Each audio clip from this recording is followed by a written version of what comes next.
Bendiciones todos los que me están viendo a través de la web, a través del Facebook Live. Los bendecimos en Sudamérica, Centroamérica, Norteamérica, Europa, Asia y aún hasta el continente africano. Quienes habla el maestro José Briceño para bendecirte, tu más grande servidor. Primeramente el servicio por delante. Pablo, en su carta dice, Pablo, siervo de Jesucristo, llamado a ser apóstol. Pablo coloca primero el servicio que el apostolado. Hay apóstoles que ya no les gusta que le digan siervo, porque eso es del diablo. ¿Sabes? Yo soy apóstol. Se ha ido un poquito a la cabeza el asunto. En esta oportunidad quiero tratar un tópico, no sé si me dará tiempo en una hora, tratarlo todo, de no lo hacemos en dos partes. Esta relación a algunas preguntas que me han hecho, inquietudes de cosas que se están enseñando. Uno, primero me hicieron, la primera pregunta que me hicieron es, maestro, ¿qué tal eso de hermenéutica? ¿Eso es necesario para estudiar las escrituras, para tener una buena interpretación de las escrituras, para hacer una exégesis de las escrituras? ¿Es necesario que el creyente conozca lo que es la hermenéutica? Y si es así, ¿qué eso es cierto? ¿Que eso es cierto que la hermenéutica es pagana? Que eso es paganismo. Escuché a alguien decir que no se debe tomar en cuenta la hermenéutica para estudiar los textos sagrados que se fueron escritos única y exclusivamente en hebreo, cosa de la cual vamos a hablar que es mentira, que eso es totalmente falso. Que no se debe tomar en cuenta la hermenéutica porque eso nace de la mitología griega y es verdad, y que eso es paganismo, cosa que también es totalmente falso, que lo vamos a estar tratando en este tema, que la hermenéutica no hace falta, que eso es paganismo, que no se debe tomar la hermenéutica porque eso es de la mitología griega, y cómo se va a tomar algo que es griego para interpretar las escrituras que fueron escritas estrictamente en hebreo. De modo que, sea quien sea, el que te diga eso, el que te enseñe eso, el que esté imponiendo o exponiendo eso, tiene que ser una persona influenciada por el diablo. Uno. Dos, tiene que estar poseído por Satanás. O tres, tiene que ser una persona que ni siquiera tiene una idea ni un conocimiento de la necesidad que hace falta de conocer los códigos y reglas de interpretaciones bíblicas que están dentro de la hermenéutica. Entonces, porque el único que está interesado en que tú no conozcas las escrituras es Satanás. Es el único. Satanás sabe que el día que tú conozcas la verdad, la apliques, la camines, la pregones, la ingieras, la digieras, la vivas, la confieses, la actúes, la crees, vas a ser una persona ascendida y promovida en el reino de Dios y vas a empezar a afectar las tinieblas. Él lo sabe. De modo que está buscando la forma de cómo quitarte el interés por lo que nosotros conocemos como hermenéutica, que es una ciencia que no tiene nada de pagano, que es una ciencia que nos muestra o nos presenta las herramientas, nos presenta las herramientas y el cómo la vamos a usar para hacer una buena interpretación de las escrituras y así conocer el pensamiento de Dios, o la verdad verdadera o la verdad absoluta. Lo otro, maestro, ¿cuántos idiomas hablaba Jesús? Es cierto que Jesús no hablaba el griego, que Jesús solamente hablaba era el arameo. ¿Cuántos idiomas Jesús hablaba? Eso lo vamos a estar explicando, lo voy a estar pero aclarando, los idiomas a los cuales Jesús habló, idiomas por los cuales Jesús predicó, cuál fue el que más utilizó para sus disertaciones, para sus predicaciones. Y lo otro, que también vamos a estar aclarando, maestro, es cierto que el Nuevo Testamento fue escrito en hebreo. Totalmente falso. Eso es totalmente falso. Quien te haya enseñado eso también está cayendo en un terreno de herejía y de apostasía. Herejía y apostasía. Eso es herejía. Eso no se debe decir. Eso no es bíblico. Eso no es escritural. La Biblia el Nuevo Testamento no fue escrito en hebreo, pero vamos a hacer el estudio, vamos a aclarar todo eso. Primero quiero hacer una leve introducción acerca de lo que es la hermenéutica. Vamos a entrar un poquito en historia para poder ser claro, preciso, conciso, detallado en el asunto y ver la importancia que sí hay en conocer la hermenéutica, qué es la hermenéutica, dónde nace, dónde viene, quién se la inventó, y para ustedes contar. La utilizó Jesús, utilizó Pablo, utilizaron los profetas la hermenéutica. Pues déjeme decir que sí, pero vamos a estudiar, ¿ok? Permítame que lea mis notas acá. Dice, cuando tratamos lo que se denomina códigos y reglas de interpretación, que son códigos y reglas de interpretación, algo así como 2 más 2 son 4, punto. Es lo que vulgarmente se ha conocido como la hermenéutica. Este término, hermenéutica, proviene del idioma griego hermenebei, y su procedencia viene y está estrictamente ligada a Hermes. ¿Quién era Hermes? Hermes, cuyas fábulas nos dicen que era intérprete de los dioses Zeus y Júpiter. Era un pagano el tipo Hermes, pero el hecho de que el término hermenéutica viene del idioma griego hermenebei, y que hermenebei se deriva de ese término, que es el nombre que se le dio a Hermes, dios intérprete de los dioses Zeus y Júpiter, no, pues no quiere decir que la hermenéutica como ciencia sea pagana, ni lo que encierra, ni lo que contiene. Entonces, vamos otra vez, el término hermenéutica proviene del idioma griego hermenebei y su procedencia viene y está estrictamente ligada a Hermes, cuyas fábulas nos dicen que era intérprete de los dioses Zeus y Júpiter. Con el correr del tiempo, el término hermenéutica se ha adoptado en el campo de la investigación científica. Por lo tanto, debemos entender que dicho término, cual hermenéutica, no es una palabra netamente teológica ni es pagana.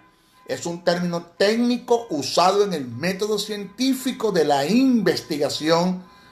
Se entiende que el término hermenéutica, el término en sí hermenéutica, es de origen pagano. El término de origen pagano, porque es el término hermenebei, y que es derivado del dios Hermes. Ese nombre Hermes, ya lo dijimos, es el dios, es Hermes, un tipo, una persona cuyas fábulas dicen que era intérprete de los dioses Zeus y Júpiter. Entonces, cuando hablamos de Hermes como persona, pues él como persona es pagano, el que hacía el trabajo. No el término hermenéutica, que se deriva, aunque se deriva de su nombre, no es paganismo. No lo podemos juzgar ni decir que lo que está dentro de la hermenéutica es pagano, porque procede de su nombre, procede del dios Hermes, de Hermes, intérprete de los dioses Zeus y Júpiter. Pero cuando se adapta el campo al campo de la investigación bíblica, cuando se adapta el término hermenéutica al campo de la investigación bíblica, lo que se compone en dirección divina, lo que tiene que ver con dirección divina, entonces lo hemos denominado como hermenéutica sagrada. ¿Ves? Hermenéutica sagrada. En cuanto a la teología, reitero, hemos dominado la hermenéutica como sagrada. Cuando se hace referencia a la hermenéutica sagrada, se dice que es el arte, óigame, es el arte de interpretar las escrituras sagradas. La hermenéutica como ciencia aborda tanto lo secular como lo espiritual, pero cuando usamos el término hermenéutica para aplicarlo a la investigación de las escrituras sagradas, utilizamos el término compuesto hermenéutica sagrada. Óigame, el término hermenéutica también se utiliza para la investigación científica, pero no solamente se quedó allí, sino que también utilizamos el término hermenéutica para adjudicarlo a la investigación de las escrituras y lo utilizamos como hermenéutica sagrada. De modo que el término hermenéutica en sí no es pagano.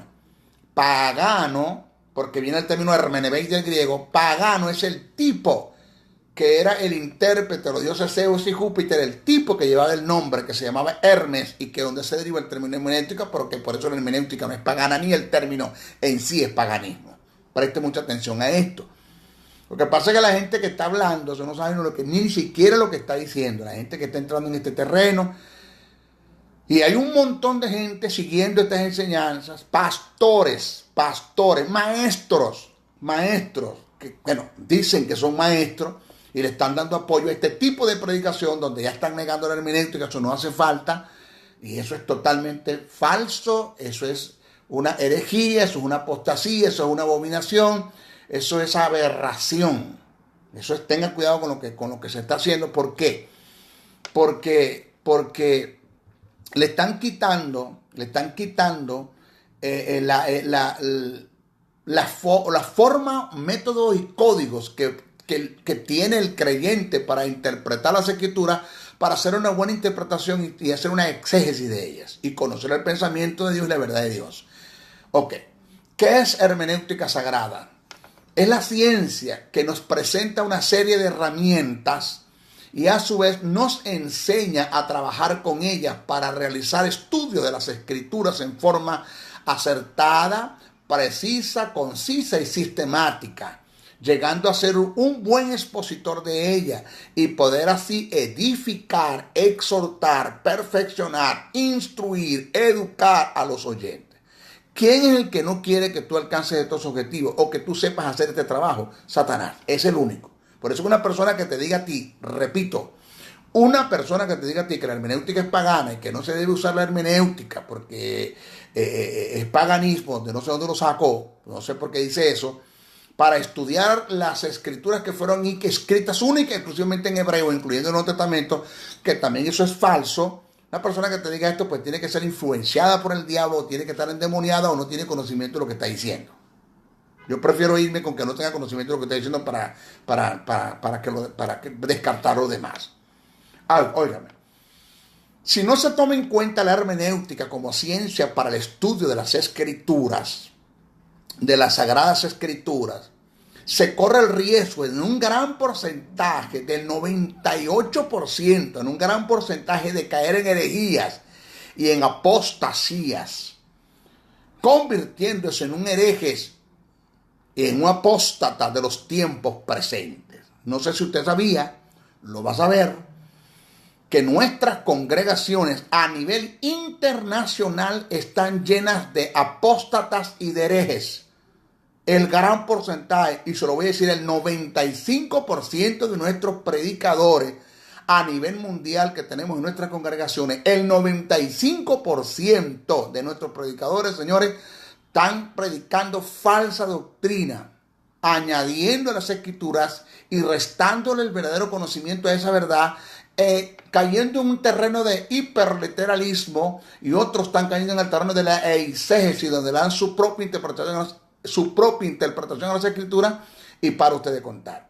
Y esa gente son unos herejes y son unos apóstatas de estos tiempos, que no se sabe si se les puede llamar apóstatas.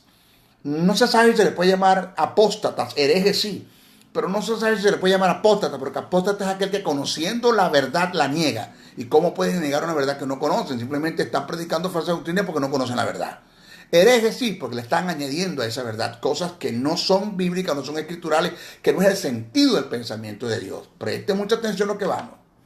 Vamos a hablar del génesis y desarrollo de la interpretación, el comienzo, cómo se dio esto. ¿Usaron los profetas la hermenéutica, maestro? ¿Usaron los profetas los códigos y reglas de interpretación? ¿Usó Jesús la hermenéutica o los códigos y reglas de interpretación?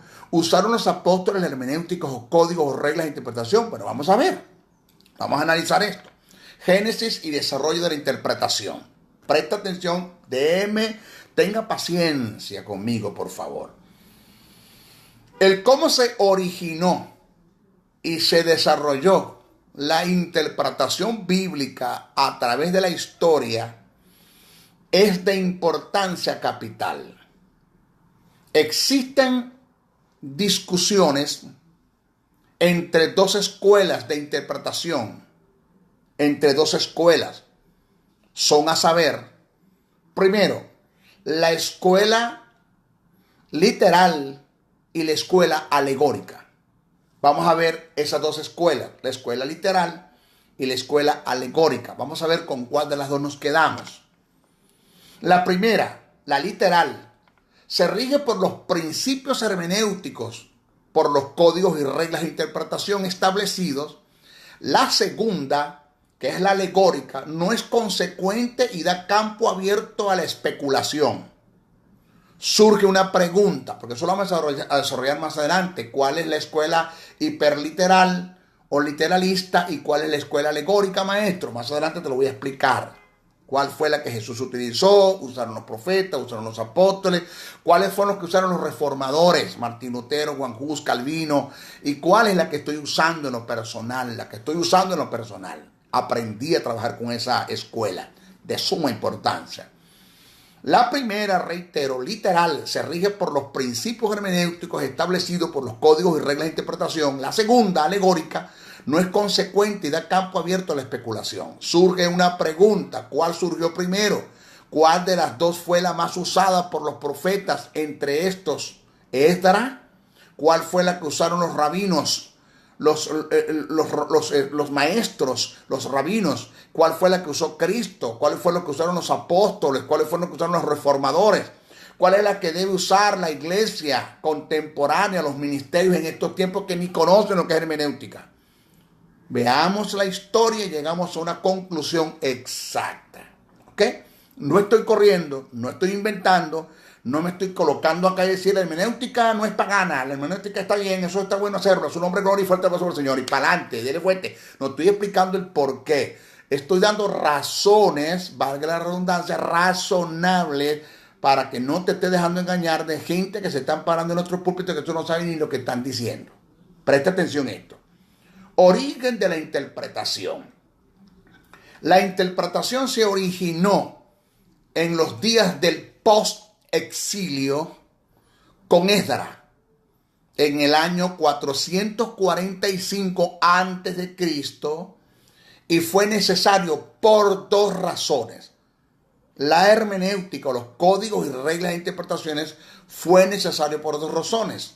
¿Sí? Entonces, la interpretación, o sea, la hermenéutica o los códigos y reglas de interpretación, se originó en los días del post-exilio con Esdras en el año 445 a.C.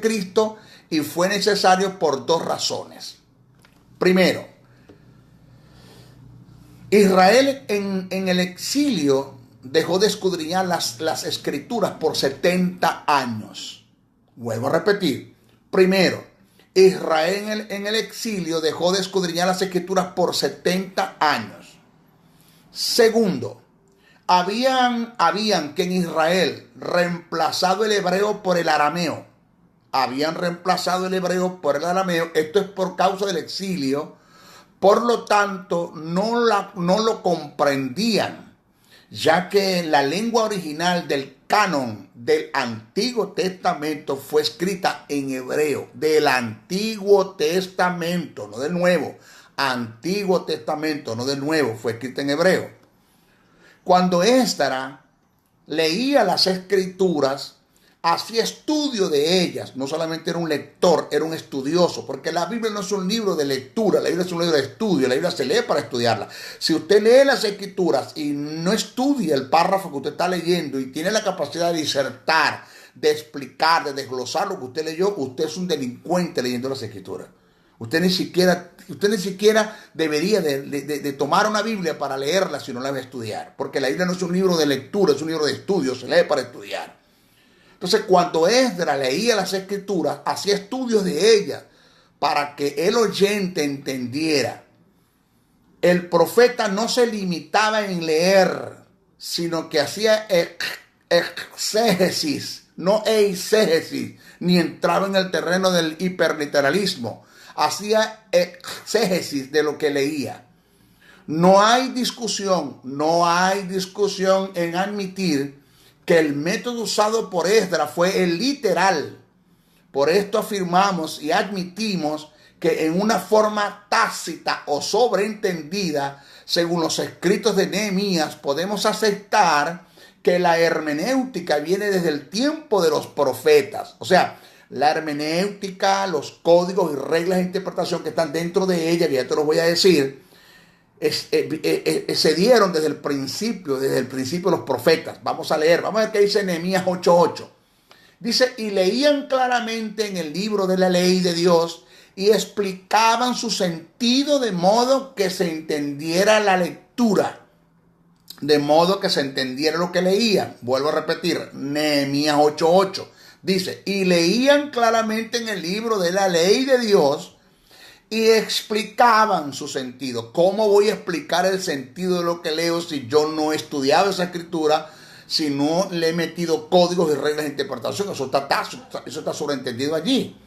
Y leían claramente en el libro de la ley de Dios y explicaban su sentido de modo que entendiesen la lectura. Nehemías 8:8. Pero Esdras, el capítulo 7, verso 10, dice así: porque Esdras había preparado su corazón para inquirir, escudriñar, indagar, investigar, sondear la ley de Jehová para cumplirla y para enseñar en Israel sus estatutos y sus decretos. Mira lo que hacía Esdras. Dice el libro de Esdras, capítulo 7, verso 10, dice, porque Esdras había preparado su corazón para inquirir, escudriñar, indagar, investigar, sondear, profundizar la ley de Jehová para cumplirla y para enseñarle en Israel sus estatutos y decretos. Fíjense, los profetas usaron la hermenéutica para darle una buena interpretación a las escrituras. Los códigos y reglas de interpretación que están dentro de la hermenéutica sagrada, que no tiene nada que ver con paganismo. ¿Ok? La interpretación en tiempo de Cristo. Vamos a ver, en tiempo de Cristo. Ya hablamos de la interpretación en tiempo de los profetas. Vamos a ver en tiempo de Cristo hasta dónde esto va a llegar. Entre los judíos, en esta época, solo se conocía un método de interpretación, y era el literal.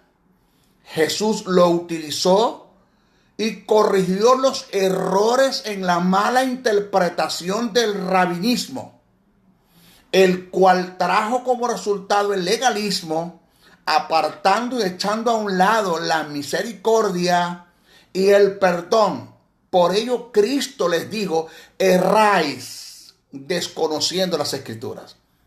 Jesús corrige al rabinismo, a los fariseos y saduceos que le estaban dando una mala interpretación a las escrituras porque estaban entrando en hiperliteralismo. Ni siquiera en el método literal ni en el alegórico, sino en el hiperliteralismo, que es cuando tú dices lo que la Biblia dice y no dice lo que la Biblia quiere decir. Jesús los corrigió y le dijo, erráis desconociendo porque le estás dando una mala interpretación a las escrituras. Jesús se los dijo. Eso está pasando ahorita en nuestras congregaciones. Gente que están predicando, suben al púlpito y no te dicen nada. Están totalmente desfasados, descontextualizados, distorsionados. Están totalmente, pero fuera de sí, en lo que está diciendo.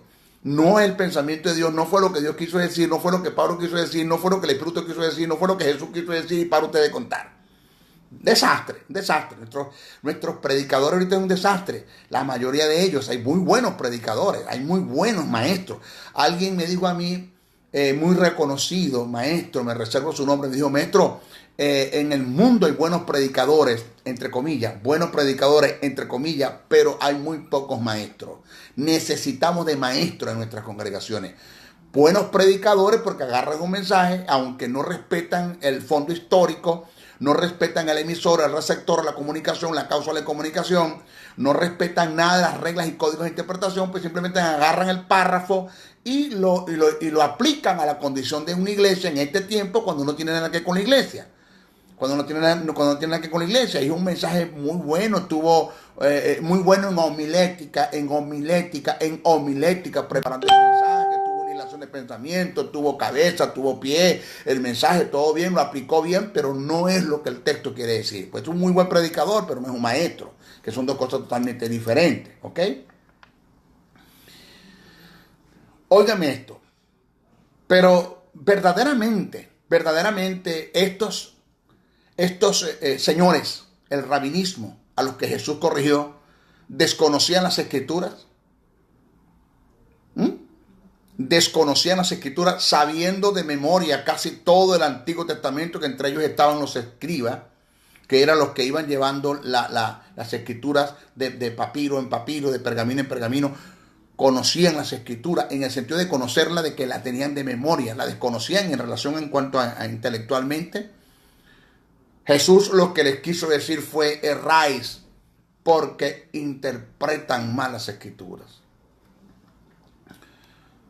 Señores, sus conceptos, estamos hablando del rabinismo, no el caso de Jesús, el rabinismo.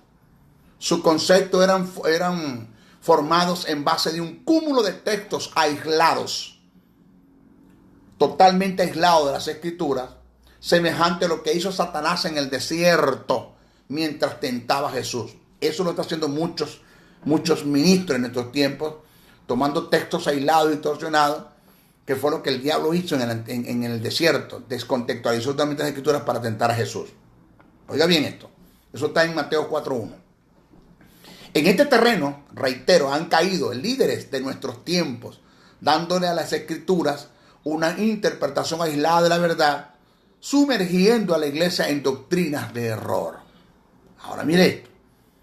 En las escrituras hay un ejemplo muy claro acerca de la interpretación literal usada por Jesús y el literalismo usado por el rabinismo. Pasemos a analizarlo. Jesús los corrige usando el método del literal, que es el verdadero de interpretación, el que toma en cuenta los códigos y reglas de interpretación, y el rabinismo tomó el hiperliteralismo y Jesús los corrige. Vamos a ver dónde está ese ejemplo.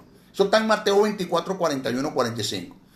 El texto dice así, cito: y estando juntos los fariseos, Jesús le preguntó diciendo, les hace una pregunta: ¿qué pensáis del Cristo? ¿De quién es hijo? Le dijeron: de David. Él le dijo, ¿quién? Jesús.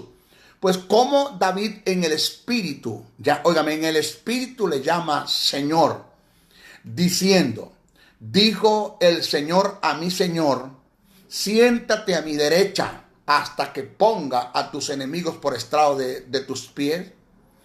Pues si David le llama Señor, ¿cómo es su hijo?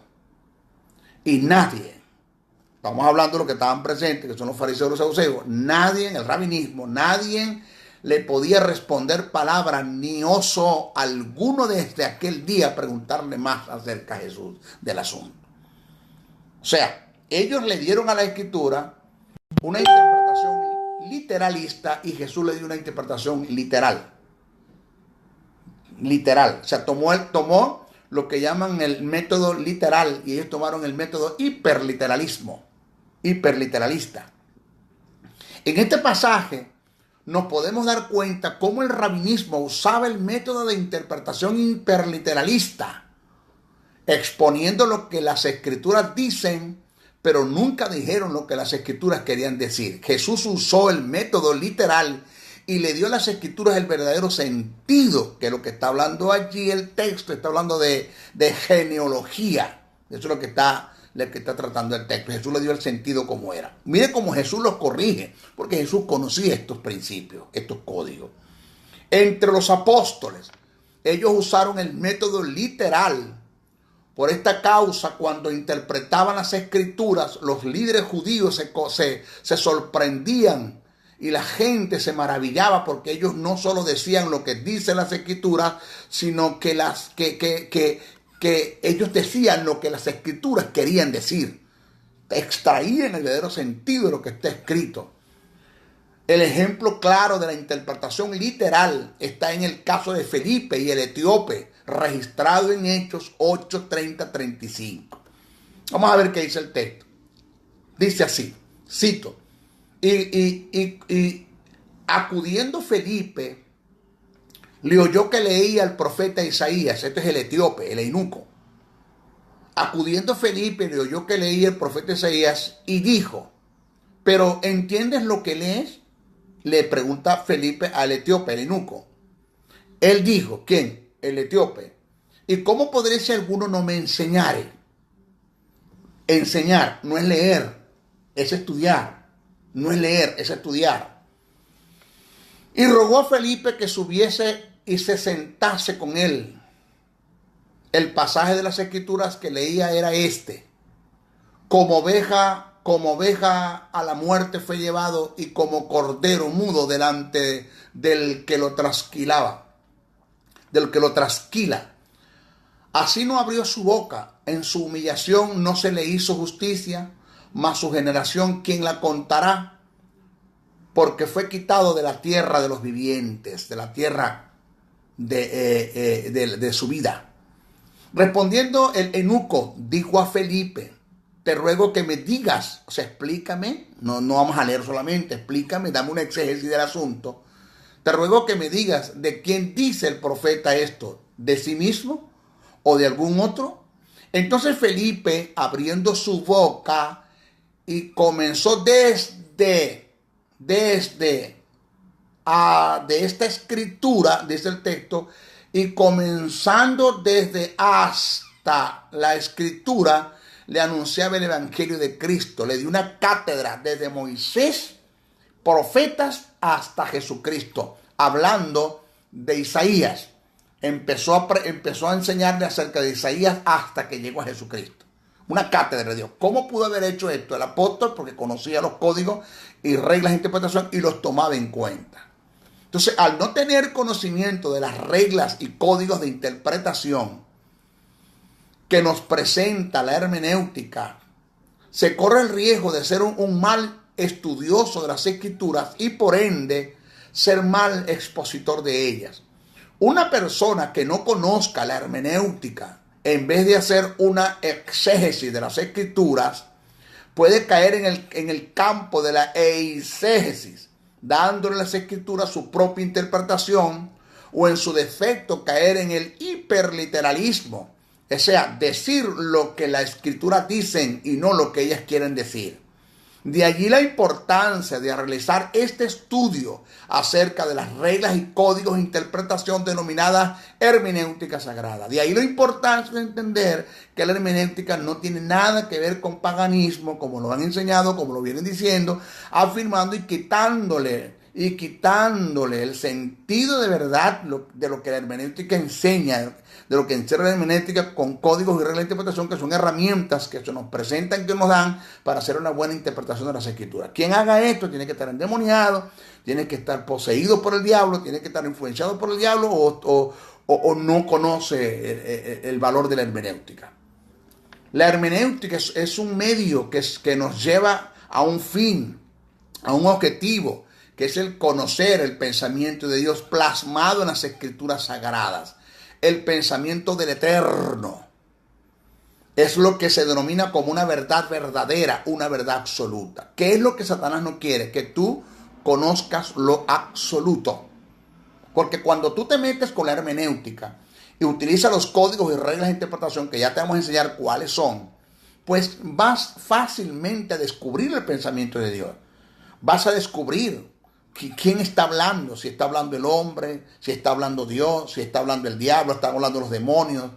Vas a tomar en cuenta que el sentido del mensaje, la causa del mensaje, el por qué se dijo, a quién se le dijo, dónde se dijo, el contexto histórico, todo eso. Eso es importantísimo entenderlo y se te va a abrir una luz totalmente, pero una luz que se te va a iluminar. Entonces, lo que está revelado en las escrituras se te va a hacer iluminado en el alma y eso va a producir cambios en tu forma de vivir, va a haber una metabiot, un cambio de vida.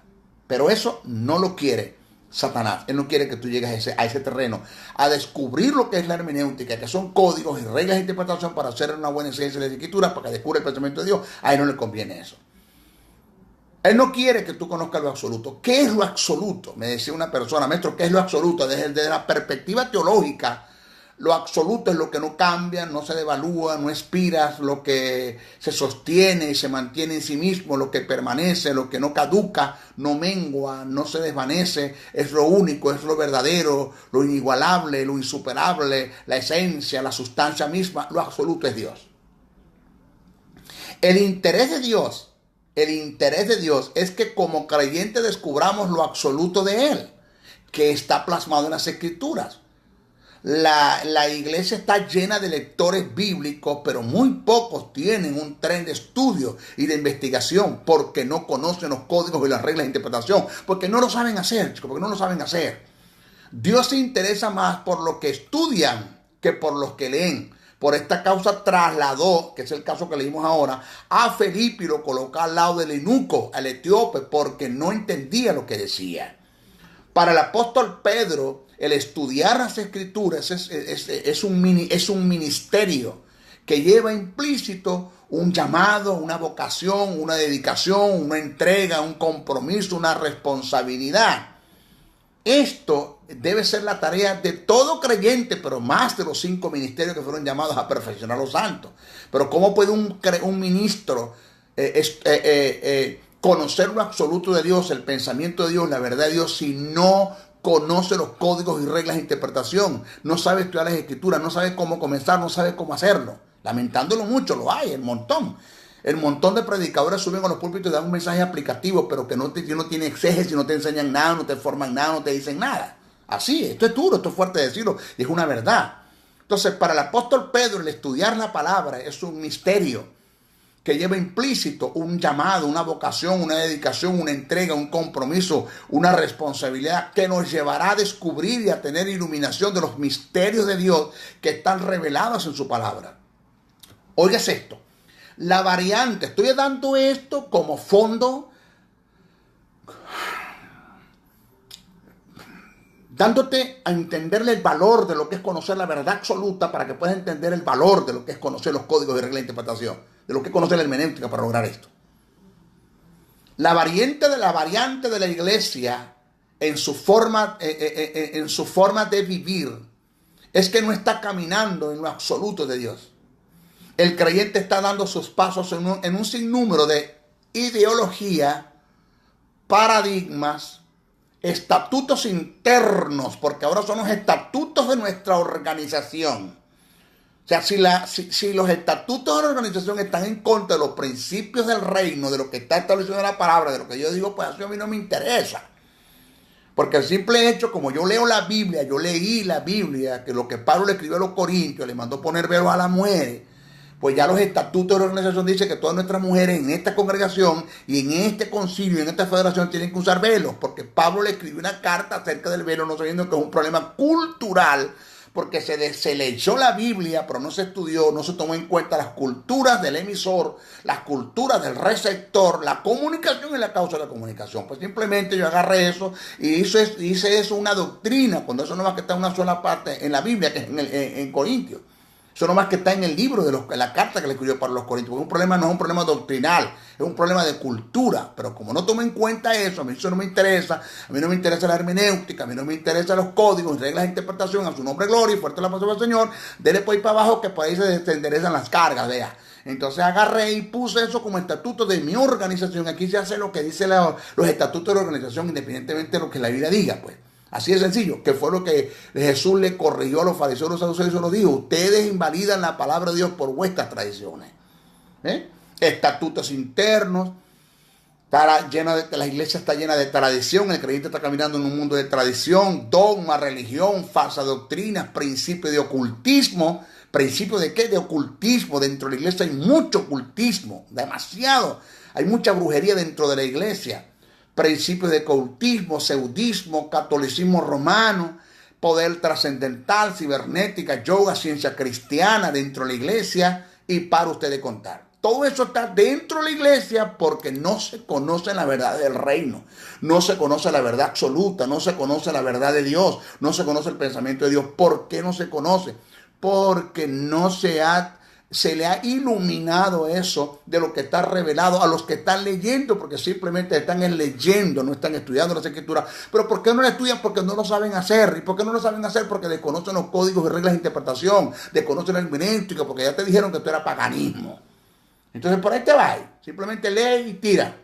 No funciona así. Señores, todo esto ha traído, todo esto que acabo de decir ha traído como resultado la más grande fragmentación y desorganización en el cuerpo de Cristo, que es la iglesia. Solo el descubrir y caminar en lo absoluto de Dios, tomando en cuenta los códigos y reglas de interpretación para saberlo hacer, estudiando, indagando, buscando, escudriñando lo rico, lo bello que es eso. Te lo digo como maestro, porque yo tengo experiencia bastante en esto. Solo, señores, solo el descubrir el caminar en lo absoluto de Dios nos llevará a ser como organismo una potencia mundial. Si la iglesia descubriera la verdad verdadera de Dios, lo que es absoluto, lo que no cambia, lo que no mengua, fuera en función un cuerpo en núcleos, fuéramos un cuerpo en núcleos, que pasaría a ser una potencia espiritual en el mundo, convirtiéndose en una amenaza para las tinieblas. El hecho de que la iglesia haya diferentes escuelas en la teología. Me preguntó una persona, maestro, ¿por cuál escuela se va usted en relación al arrebatamiento? Por ninguna. Porque cuando se trata del pensamiento de Dios no hay lugar para escuelas. Y eso lo descubrimos cuando nos metemos a estudiar las escrituras a través de los códigos y reglas de interpretación que presenta la hermenéutica, que para muchos es pagano, para mí no, eso es un principio, códigos y reglas de interpretación. Cuando yo le meto los códigos y las reglas de interpretación a lo que estoy leyendo en las escrituras, descubro el pensamiento de Dios, porque no hay lugar para el error, no hay lugar, los códigos y reglas de interpretación no te dejan entrar en el error. Te ubican, cuando te quieres ubicar, te ubican, espérate, esto no cuadra aquí, según esta regla no es. Te ubican, te llevan al pensamiento de Dios. Entonces, cuando esto pasa, entonces hay lugar para escuelas. La iglesia se va, hermano, antes de la tribulación, pretribulación, se va durante la tribulación, medio tribulación, o se va después de la tribulación, post-tribulación. Para usted la iglesia se va ¿cuándo, maestro? Esas son 3 escuelas. ¿Cuál de los 3 escoge usted? Ninguna. Porque cuando hablamos del pensamiento de Dios, hay un solo pensamiento en relación al arrebatamiento de la iglesia. Para Dios la iglesia se va antes, durante o después, pero hay un solo pensamiento. ¿Cuál es el trabajo de nosotros como ministros, los 5 ministerios? Descubrir cuál es el pensamiento de Dios en relación al arrebatamiento de la iglesia y presentarle a la iglesia esa verdad. Y que lleguemos a la unidad de la fe. Que todos los ministerios a nivel mundial entendamos el pensamiento de Dios en relación al arrebatamiento de la iglesia y enseñemos una sola doctrina en relación al arrebatamiento de la iglesia, porque descubrimos el pensamiento de Dios, descubrimos la verdad de Dios, descubrimos la verdad verdadera, descubrimos los absolutos de Dios. Y enseñamos eso a la congregación y tenemos un solo pensamiento. Entonces no hay lugar para la fragmentación, porque no hay diferentes formas de pensar en relación a la teología, porque conocemos el pensamiento de Dios. Entonces de ahí nacieron escuelas. ¿A quién se inventó que la salvación se pierde o no se pierde? ¿Cuál de las dos es? Una de las dos tiene que ser, o se pierde o no se pierde. ¿Cuál es el trabajo nuestro como ministro? Descubrir cuál es el pensamiento de Dios en relación a la soteriología, en relación a la salvación. ¿Se pierde o no se pierde la salvación? ¿Qué piensa Dios del asunto? Bueno, ese es nuestro trabajo. ¿Existe la predestinación? ¿Quién se inventó la predestinación? ¿De dónde nace la predestinación? ¿O hay predestinación? ¿Cuál es el pensamiento de Dios en relación a la predestinación? ¿Hay o no lo hay? Bueno, vamos a la escritura, vamos a estudiar, tomando en cuenta los códigos y reglas de interpretación para tener un solo pensamiento, que es la verdad verdadera, la verdad absoluta de Dios y ya. Y nosotros instruyamos a la iglesia a un solo pensamiento, que es lo que dice la Biblia, que fueron 5 ministerios constituidos, evangelistas, profetas, apóstol, pastor y maestro, para perfeccionar a los santos hasta que todos lleguemos a la unidad de la fe. La palabra fe es doctrina del conocimiento de los hijos de Dios, que conozcamos a Cristo, metamos una cátedra de cristología a la iglesia, un solo pensamiento en relación a Dios de su Hijo, el plan de salvación, los incidentes que se dieron en la cruz del Calvario, y para ustedes contar, y la iglesia conozca todo eso a través de los 5 ministerios que se pusieron de acuerdo para estudiar las escrituras, tomando en cuenta la hermenéutica y los códigos de regla de interpretación. ¿Pero quién hace eso? ¿Quién hace eso? Poco lo estamos haciendo.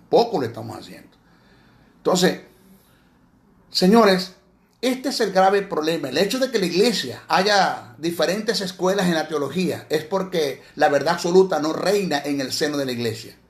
Ante una verdad absoluta no hay lugar para opinar, cuestionar, dudar, disentir, diferir, discrepar. Ninguna organización, federación, concilio discute el que Jesús es el único camino para llegar al Padre. Ninguno.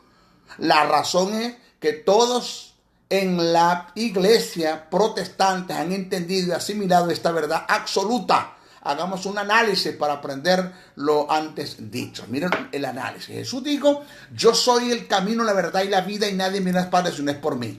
El término yo soy se conoce como el primer pronombre personal, que en el lenguaje teológico indica lo absoluto, lo único. El término él en relación al camino es un artículo determinado que confirma lo absoluto en el yo soy que se viene tratando en el pasaje. Y el término la en relación a la verdad y a la vida por igual es un artículo determinado que confirma lo absoluto del yo soy en el que se viene tratando. Es decir, el término yo soy con los artículos determinados él y la determinan que Jesús es la única opción para llegar al Padre. No hay más camino, no hay otra verdad, no hay más vida, solamente es Jesús. La pregunta es, ¿por qué en este pensamiento o en esta presentación que acabo de dar no hay variedad o diferencias o formas de pensar, diferentes formas de pensar en relación al asunto, teológicamente hablando? ¿Por qué? La respuesta sería que todos hemos entendido esta verdad concerniente a Jesús como lo absoluto de Dios para llegar al Padre. Entonces, si usted le pregunta a un sinnúmero de cardiólogos ¿qué es cardiopatía? Pues lógico que todos le van a dar el mismo sentido, porque el concepto de cardiopatía es uno solo, no hay muchos conceptos, uno solo. Así pasa con las escrituras, hay un solo sentido en relación al pensamiento de Dios. ¿Qué piensa Dios de la salvación? Hay un solo sentido, hay un solo pensamiento. ¿Qué piensa Dios acerca de la predestinación? Hay un solo pensamiento. ¿Qué piensa Dios en relación al arrebatamiento de la iglesia? ¿Se va antes, después o durante de la tribulación? Hay un solo pensamiento. ¿Cuál es el trabajo nuestro? Descubrir ese pensamiento. Entonces, ¿cuál fue el problema de Martín Lutero con la Iglesia Universal? Es que descubrió la verdad absoluta en relación a la justificación por gracia.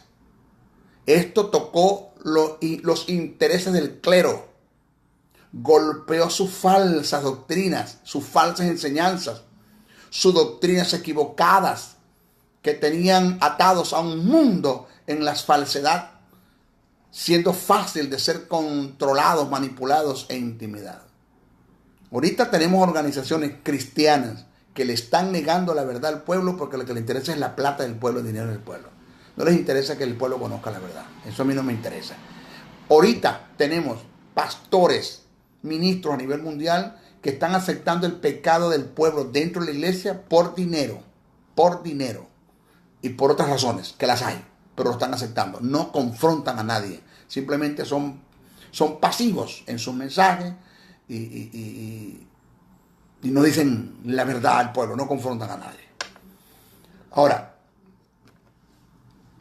la falta de conocimiento es la madre de la ignorancia. La ignorancia es como un nido, un nido que habita en el corazón del hombre, en el cual se anida la religión, la tradición, el paradigma, la filosofía, la falsa doctrina, y un hombre en el cual habita todos estos flagelos es víctima de la manipulación, la intimidación, el control, y el engaño y la mentira. Fácil de manipular, intimidar, controlar. Es fácil. Hay organizaciones protestantes que velan más por sus estatutos que por la verdad absoluta de Dios. Líderes que levantan preceptos que van en contra de la verdad verdadera de Dios. Jesús les dijo a los miembros del Sanedrín: ustedes invalidan la palabra de Dios por vuestros preceptos, vuestras tradiciones, por vuestras tradiciones. Eso está en Marcos 7:13. Lo mismo está pasando en nuestras organizaciones, en nuestras iglesias. No hay conocimiento. En la iglesia reina mucho la ideología que demarca una forma de pensar, trayendo como resultado una creencia. Y a esto se da y viene como producto de darle una interpretación muy propia a los textos sagrados, porque no se conoce la hermenéutica. A eso se le llama eisegesis. Dicha creencia dentro de la iglesia se le llama tradición, que ha reinado por años y en partes ha superado el desarrollo de la verdad absoluta de Dios en el seno de la congregación. Lo ha superado. La iglesia está llena más de falsa doctrina que de verdad bíblica, que de verdad de Dios. Lamentándolo mucho, pero es una realidad. La tradición es todo aquello que por años nos han enseñado como una verdad y que reina y predomina en el seno de la iglesia. Y a su vez, levanta argumentos ajenos al pensamiento de Dios, manteniendo una fortaleza que no le da cabida a la verdad verdadera del omnisciente Hijo de Dios, del omnipresente Hijo de Dios. No le da cabida a las verdades del Eterno, lamentándolo mucho. ¿Quién en parte es el culpable de todos estos desajustes dentro de la iglesia? Los 5 ministerios, los líderes.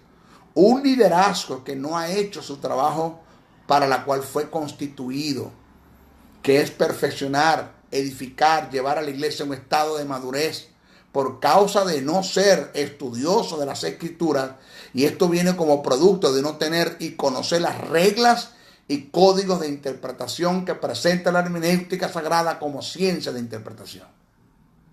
Tenemos problemas. No hemos dicho nada. Escuche esto. Oseas 4:6 dice: mi pueblo fue destruido porque le faltó conocimiento. Por cuanto desechaste el conocimiento, yo te desecho del sacerdocio. Y porque olvidaste la ley de tu Dios, también yo me olvidaré de tus hijos. Cuando dice el texto, mi pueblo fue destruido porque le faltó conocimiento, lo que no ha entendido la iglesia es que con quien Dios está hablando es con los sacerdotes de sus tiempos, a quien le confió, le dio la responsabilidad de instruir al pueblo y no lo hicieron, le negaron el conocimiento. Y el texto dice: por tanto, por cuanto le negaste el conocimiento a mi pueblo, yo lo desecho a ustedes sacerdotes. Jesús constituye 5 ministerios: apóstol, profeta, evangelista, pastor y maestro, para perfeccionar a los santos. ¿Están haciendo solo ministerios? Mi pregunta es: ¿qué te dice a ti que no puedes ser desechado por Dios porque no vienes haciendo el trabajo que tienes que hacer? ¿Qué te dice? Es más, hay muchos que ya fueron desechados, muchos que están ejerciendo un supuesto ministerio, pero que fueron desechados por Dios para tal ejercicio. No tienen autoridad, no hay presencia, no hay dirección del Espíritu. ¿Y por qué funcionan? ¿Y por qué les funcionan esto? Por humanismo. El humanismo es el poder que el ser humano tiene inherentemente en él para llevar a cabo sus propios objetivos y alcanzarlos aún dentro de la obra de Dios. Porque con el humanismo es suficiente. El humanismo es suficiente para llevar a cabo la obra de Dios, pero no será suficiente para llevar a cabo la voluntad de Dios, porque para llevar a cabo la voluntad de Dios se necesita de su gracia. Carlos H. Spurgeon en una ocasión dijo: todo lo que un hombre haya logrado alcanzar con el humanismo siempre serán destellos y balbuceos en comparación con lo que ese hombre hubiese alcanzado con la gracia de Dios en él. Ubíquese. Ahora, fundamentalmente la hermenéutica se divide en 3 partes principales, que son métodos de interpretación, principios de interpretación y reglas de interpretación. Los métodos de interpretación son método alegórico, voy a explicar qué es la alegoría; método hiperliteral, vamos a entrar qué es el hiperliteralismo; y método gramático histórico o literal, vamos a ver cuál es el método gramático histórico y el literal, que fue el que usaron los profetas, usó Jesús, usaron los apóstoles, y el que estoy usando yo, usaron los reformadores. Vamos a ver lo que son principios de interpretación, tipos de interpretación, tipos de inspiración, tipos de inspiración. Hay 2 tipos de inspiración, teuneuto y ferómeno. 2 tipos de inspiración. Eso de que los libros apócrifos, no existen libros apócrifos.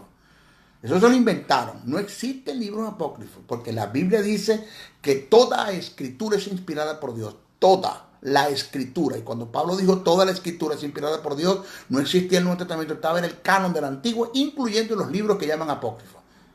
Tenga cuidado. Lo que pasa es que los que apartaron estos libros porque supuestamente no son inspirados para ellos, desconocen los tipos de inspiración, que uno es teuneuto y el otro es ferómeno.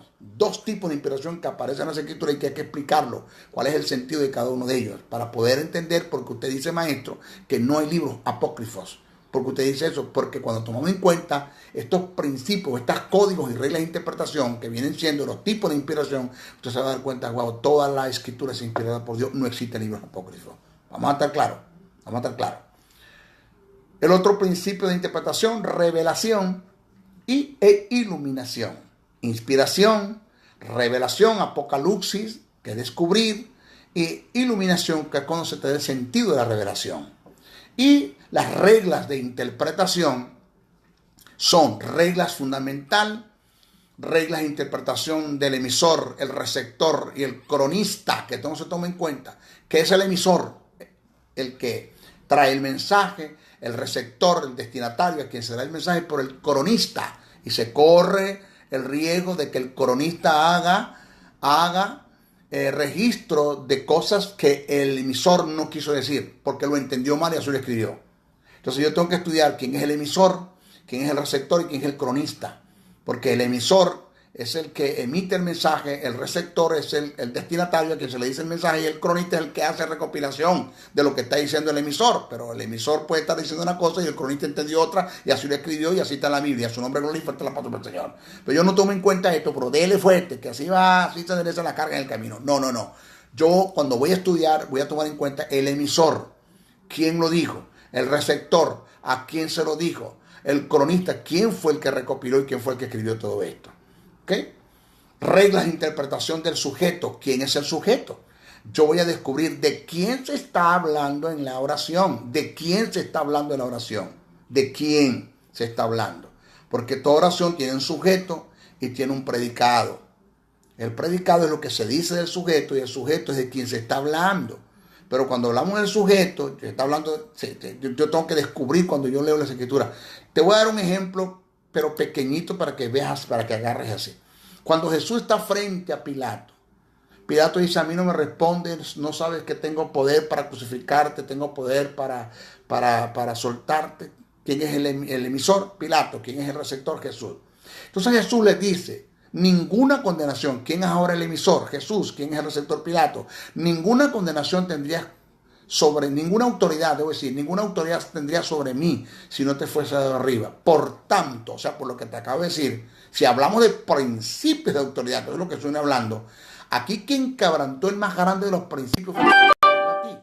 Dice, pero mayor condenación hay para el que me ha entregado a ti. ¿Yo? Ok. Cuando nosotros leemos eso, escuché muchos predicadores hablar que se está refiriendo a Judas. Se está refiriendo a Judas. Se está refiriendo a Judas. Resulta que cuando usted analiza bien el pasaje, Jesús no está haciendo referencia a Judas, está haciendo referencia al Sanedrín. Porque quien entregó a Jesús al Sanedrín fue Judas y quien entregó a Jesús a Pilato fue el Sanedrín. Entonces Jesús está hablando del Sanedrín, maestro, pero es que está utilizando un artículo terminado en plural. En singular, debo decir, está usando un artículo terminado en singular. Dice, para que el que me ha entregado a ti, o un pronombre, debo decir, un pronombre personal en singular. No lo está usando en plural, pero espérate. El problema es que Jesús se está refiriendo al Sanedrín como una institución, como un cuerpo, pero eso utiliza el singular, no usa el plural. Entonces, cuando yo no conozco el sujeto en la oración, pues yo simplemente voy a dar una mala interpretación a las escrituras, lo que es la reinterpretación de la comunicación, ¿ya? ¿Qué se dijo? Regla de interpretación de las causas de la comunicación. ¿Por qué se dijo? Regla de interpretación de las causas de la comunicación. ¿Por qué se dijo? Regla de interpretación del contexto, que eso es muy importante. Especialistas en descontextualizar los pasajes. Reglas de interpretación de las palabras. Regla de interpretación de las aplicaciones y el significado de las palabras, reglas de interpretación de los pasajes paralelos, reglas de interpretación histórica, reglas de interpretación histórica y cultural, tomar en cuenta las culturas, óigame, tomar en cuenta las culturas del que escribe, la cultura, quién se le escribe y las culturas del que está estudiando. Porque Pablo, bajo unas culturas, Pablo en sus culturas, bajo unas culturas, le escribe una carta a los corintios, pero también le escribe una carta a los hebreos, en diferentes culturas. Pablo tiene una cultura, pero respeta la cultura de los corintios y en su cultura les escribe una carta a una iglesia de gentiles convertidos, pero le escribe una carta a una iglesia de hebreos convertidos con unas culturas totalmente diferentes. Entonces, cuando yo voy a estudiar las escrituras, yo tengo que tomar en cuenta, 1, las culturas de quien escribe, del emisor; 2, las culturas a quien se le escribe, y debo tomar en cuenta mis culturas para no transculturizar las cosas y traer de allá para acá. Estamos leyendo la Biblia y estudiando las escrituras, si es que la estudiamos en un sentido occidental y la Biblia fue escrita en un sentido oriental, bajo una cultura, y la estamos tratando de traerlas a estas culturas y forzar el texto y darle una interpretación muy propia. Por ejemplo, cuando Pablo dijo en primera carta a los Primera carta a los Tesalonicenses, el capítulo 5, Pablo dijo que el día del Señor vendrá como ladrón en la noche. Mi cultura occidental, ladrón en la noche que viene escondidita, la cultura oriental es expresión de juicio. Él no tiene nada que ver con el que viene escondidita de noche, que nadie se dé cuenta, sino es una expresión de juicio. Porque el día del Señor viene para juzgar a la nación, es lo que Pablo quiso decir allí. Pues no se toma en cuenta la cultura ni el contexto histórico para ustedes pensar. Hay que tomar en cuenta lo que llaman las reglas de interpretación gramatical. La gramática es muy importante entenderla gramaticalmente, meterse en una cátedra de lo que es la gramática española para entender, para aplicar a la gramática griega, cómo se escribió el texto. Reglas de interpretación de las lenguas figuradas o las figuras retóricas como una parábola, un símil, una prosopopeya, una alegoría y para ustedes contar. La diferencia, cómo se diferencia cada una de ellas, cuándo se utilizó, dónde se utilizó, eso es importante. Reglas de interpretación de las verdades trascendentales y circunstanciales, que es una verdad trascendental, que es una verdad circunstancial, y reglas de interpretación de las armonías proféticas. Eso es demasiado importante poder entender. De modo que, si nosotros nos vamos claramente a estudiar las escrituras y no usamos las reglas y los códigos de interpretación para hacerlo, nosotros vamos a descontextualizar y a sacar texto de su contexto, vamos a entrar en el terreno de la exégesis, a darles mi propia interpretación de las escrituras, y esto es un desastre que se va a formar en nuestras congregaciones. Por eso, cuando alguien te diga que la hermenéutica es pagana, es totalmente falso. ¿Ok? Vamos ahora, no sé si usted tendrá el tiempecito vamos a rapidito ¿en qué idioma, maestro, se escribió las escrituras? ¿En qué idioma se escribió las escrituras? Vamos a ver esto. ¿En qué idioma se escribió las escrituras? En el Nuevo Testamento, por lo menos. Mira, todo el Antiguo Testamento, en un gran porcentaje fue escrito en hebreo. Y una pequeña parte en arameo. El Antiguo Testamento. Pero el Nuevo Testamento en su totalidad fue escrito en griego koiné, no el samita, griego koiné. Se debe aclarar que el Antiguo Testamento en su totalidad fue transliterado. El Antiguo Testamento en su totalidad fue transliterado, no traducido, transliterado, que hay una gran diferencia en lo que es la traducción y la transliteración. Fue transliterado. Transliterar es colocar el término exacto, preciso y conciso sin que se pierda el sentido de lo que se quiso decir en el hebreo. Pónmelo en griego. Transliterado. No traducido. Traducido es pone eso que también sirve. No, espérate. No me pongas eso, que eso no es lo que quiso decir el profeta. El profeta dijo fue esto y bajó con una palabra que esté exacta. Si no la consigues en griego, déjamela en hebreo. Fue transliterado, no traducido al hebreo, al griego koiné, surgiendo una versión bíblica llamada la Septuaginta. O sea que cuando sale la versión bíblica que fue transliterada del hebreo al griego, sale una versión bíblica llamada la Septuaginta. Entonces tenemos dos versiones del Antiguo Testamento, una en hebreo y la otra en griego. Oiga, en griego. Eso de que el griego no se utilizó porque es pagano, eso es totalmente falso. La Septuaginta, que también se identifica con LXX, la Septuaginta, es el nombre dado a la versión griega de las escrituras judías. Esta versión tuvo su origen en Alejandría, Egipto, y fue transliterada entre el año 300 y 200 a.C. Fue usada ampliamente por los judíos helenistas. Esta versión griega emanada del hebreo se dio por causa de que muchos judíos dispersados por el imperio comenzaron a perder sus idiomas en el hebreo. El griego era la lengua franca de la época en los tiempos de Jesús. El griego era la lengua franca de la época en los tiempos de Jesús. Era oficial, el griego, era oficial, no el hebreo, el griego, para el imperio en general y para sus partes oriental en particular. Además, muchos eran los judíos procedentes de las primeras diásporas y fuertemente helenizados para los que el griego no solo era la lengua corriente, sino también en algunos casos su lengua materna. Pablo, óigase bien, Pablo era contemporáneo con Jesús, y uno de los idiomas que él hablaba, además del hebreo, era el griego, según Hechos 21, 37, 40. Según Hechos 21, 37, 40 dice que Pablo te dio un discurso en griego y te lo dio en hebreo al mismo tiempo.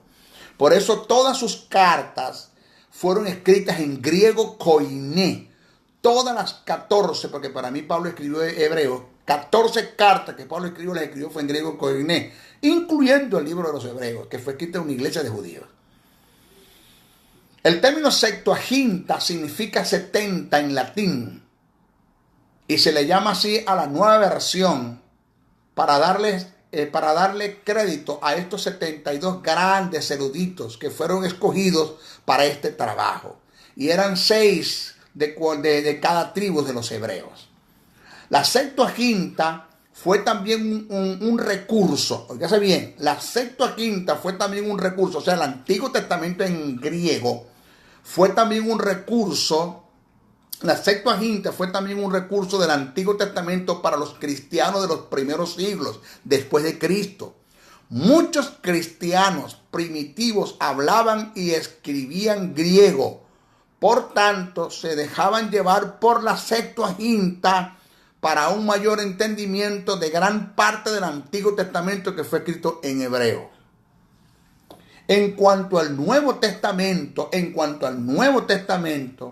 fue escrito en griego koiné, conllevado por la Septuaginta, hasta el punto que la mayor parte de las citas del Antiguo Testamento en el Nuevo Testamento presentadas por los apóstoles son citadas directas de la Septuaginta, aunque también haya citas de los textos hebreos. O sea, que todas las citas que están en el Nuevo Testamento, que vienen del Antiguo Testamento, las tomaron los apóstoles de la Septuaginta, de esa versión en griego koiné del Antiguo Testamento que se escribió, la tomaron de allí y la colocaron acá. Ni siquiera usaron la del hebreo. Parte sí la usaban, no vamos a decir que la descartaban, pero tomaron más en cuenta la Septuaginta. Los padres griegos de la iglesia cristiana también son conocidos por citar la Septuaginta. Hoy día la Iglesia Ortodoxa Oriental también basa sus enseñanzas del Antiguo Testamento en la Septuaginta. Algunas traducciones modernas de la Biblia también usan la Septuaginta junto a textos hebreos como sus recursos. Se debe tomar en cuenta, oígase bien, que el Nuevo Testamento, repito, Nuevo Testamento, escrito en griego koiné, se mantuvieron algunos términos en arameos tales. O sea, el Nuevo Testamento se escribió en griego, pero hubo términos el cual se utilizaron en arameo que Jesús expresó en sus discursos que estaba dando en griego y los expresó en hebreo, y así se mantuvieron en hebreo, tal como lo dijo. Presta atención. Tal como Talita Kumi significa niña, a ti te digo levántate. Maranata significa el Señor viene. Eli lava sabatami significa Dios mío, para este propósito fue elegido. Dios mío, por esta razón yo fui reservado y fue escogido. Voanerge significa hijo del trueno. Raboni significa maestro. Korban significa voto, acuerdo.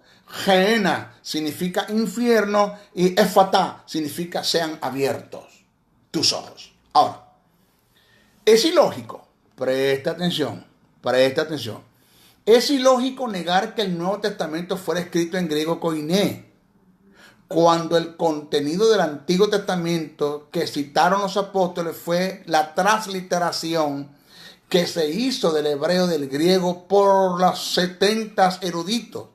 Por esta causa los apóstoles fueron conllevados en sus escritos a seguir utilizando el griego koiné para hacer registro del contenido del Nuevo Testamento.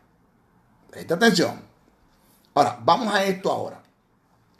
¿Qué idioma hablaba Jesús? Como judío, Galileo, viviendo en el siglo I del Imperio Romano, Jesús era multilingüe. Maestro, ¿dónde sacó usted eso? Lo dice la Biblia, multilingüe. Como mínimo Jesús hablaba arameo, griego y hebreo. Y cuidado si no es latín. Vamos a ver. Las regiones en las que Jesús vivió y viajó parecían tener muchos idiomas. Y sería sorprendente si él, quien Jesús, no fuera versado al menos en algunos otros idiomas y dialectos locales. Sin embargo, es claro que Jesús habló por lo menos 3 idiomas. Vamos a ver el arameo. Arameo. El que Jesús habló en arameo no es una afirmación controvertida que se pueda negar. El arameo era un idioma común entre los judíos de la Palestina en tiempos de Jesús. Dos de los rollos del Mar Muerto, famosos por sus manuscritos del Antiguo Testamento en hebreo, también contenían traducciones y comentarios en arameos, testificando que este era un idioma importante, cual era el arameo, para los judíos, y que ciertamente lo entendían y lo usaban. Como judío viviente en el siglo I, es lógico que Jesús hablaba el arameo. Eso estamos claros. Sin embargo, la Biblia es implícita o explícita, debo decir. La Biblia es explícita en algunos ejemplos donde menciona palabras de Jesús en arameos, las cuales fueron traducidas. El ejemplo más simple de esto lo encontramos en Marcos 5:41. Dice el texto: y tomando la mano de la niña le dijo, Talita cumi. El mismo escritor se encarga de traducir del arameo al griego, lo cual traducido es, niña, te digo, levántate. ¿Habló Jesús el griego? Vamos a ver.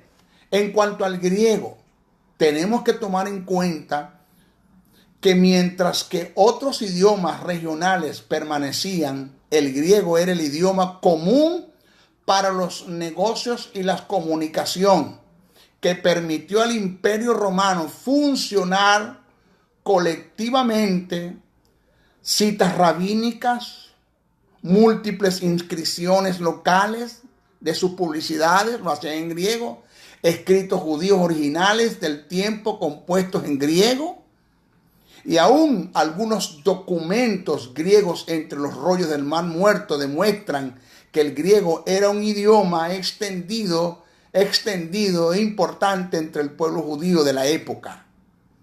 En tal contexto es casi impensable que Jesús no hubiese sido capaz de hablar durante el juicio de Jesús cuando le habló a Pilato. Vamos a ver.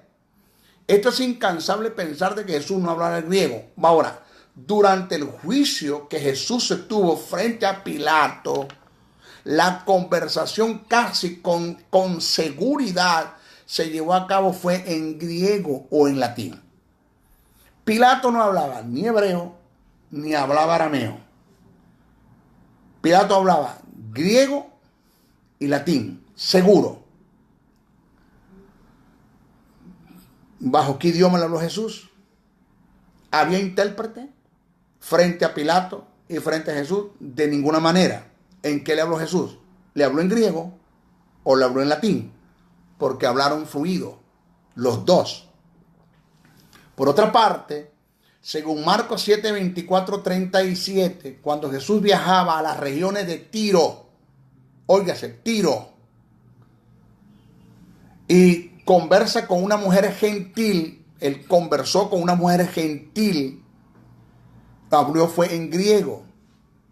Y después Jesús sigue su recorrido a través de la tierra no judía como Sidón, Decápolis, dirigiéndose a las multitudes y sanando a sus enfermos. Es difícil imaginar que esas conversaciones no fueran en griego. De hecho, cuando Jesús se dirigía frecuentemente a las multitudes durante la época de las fiestas en Jerusalén, cuando hombres y mujeres temerosos de Dios se reunían de diferentes tierras para escucharlo, el idioma que Jesús utilizó para enseñarle fue el griego, el koiné. Ese fue el que Jesús utilizó. Por otro lado, cuando Jesús fue a Cafarnaúm, trató una conversación con el centurión, por lo lógico que le habló en griego o le habló en latín, porque el centurión hablaba en griego y hablaba en latín, ahí no había intérprete. De hecho, es aceptable que la mayor parte del ministerio público de Jesús, sus discursos fueron en griego, el idioma que la mayoría de las personas entendían. Es casi seguro que en su mayoría, en algunos casos, el griego era el idioma que Jesús estaría usando. Los evangelios están poblados de numerosos vocablos en arameos, utilizados incluso por el propio Señor. El simple hecho de que los escritores del evangelio hayan hecho registro de términos que Jesús expresó en su ministerio en arameo, es porque no era común el que Jesús hablara el arameo en su discurso. La mayoría de sus mensajes fueron en el idioma griego. Venían escribiendo, todos los que recopilaron en griego, y en el momento que Jesús sacó una palabra en arameo, que casi siempre lo hacía en privado, pues los que escribieron el evangelio, pues lo asentaron en arameo, tal como lo dijo, porque el desarrollo de lo que venía hablando era en griego. Entonces, no hay que dejar de tomar en cuenta que la Biblia es explícita en algunos ejemplos donde menciona palabras de Jesús en arameo, las cuales fueron traducidas en el momento de su recopilación. El ejemplo más simple de esto lo tenemos, ya lo leímos, en el caso de la hija de Jairo. Reitero, el hecho de que Marcos explicara que Jesús habló aquí en arameo, Tabitha Cuni, y Marcos lo explica. El hecho de que Marcos explicara que Jesús habló aquí en arameo indica que Jesús sí lo hizo formar parte, la mayoría del idioma que Jesús utilizó para su discurso es en griego, y que en ese momento habló en arameo, y quiere decir entonces que el que escribe traduce en griego es porque Jesús venía hablando en griego. Eso ya nosotros lo explicamos. Lo hizo, fue totalmente en griego. Palabras que ya las citamos, que se escribieron totalmente en griego. El hebreo, ¿hablaba Jesús el hebreo? En Lucas 4:16 no solo se nos dice que Jesús leía las escrituras hebreas en la sinagoga, sino que también esta era su costumbre. Jesús aparentemente y ante el público leía las escrituras en hebreo. En hebreo, Jesús también retaba con frecuencia a sus oponentes, entre los que se contaban los escribas y fariseos, basados en las capacidades comunes de ellos para leer las escrituras hebreas. Por ejemplo, cuando los discípulos recogen espigas, Jesús les cita las escrituras. ¿Cómo le dice Jesús? En Mateos 12:5. ¿O no leíste en la ley? ¿O no qué? ¿O no leíste cómo Jesús va a decir a los fariseos y a los saduceos, a los escribas? ¿O no leíste si no sabe leer hebreo?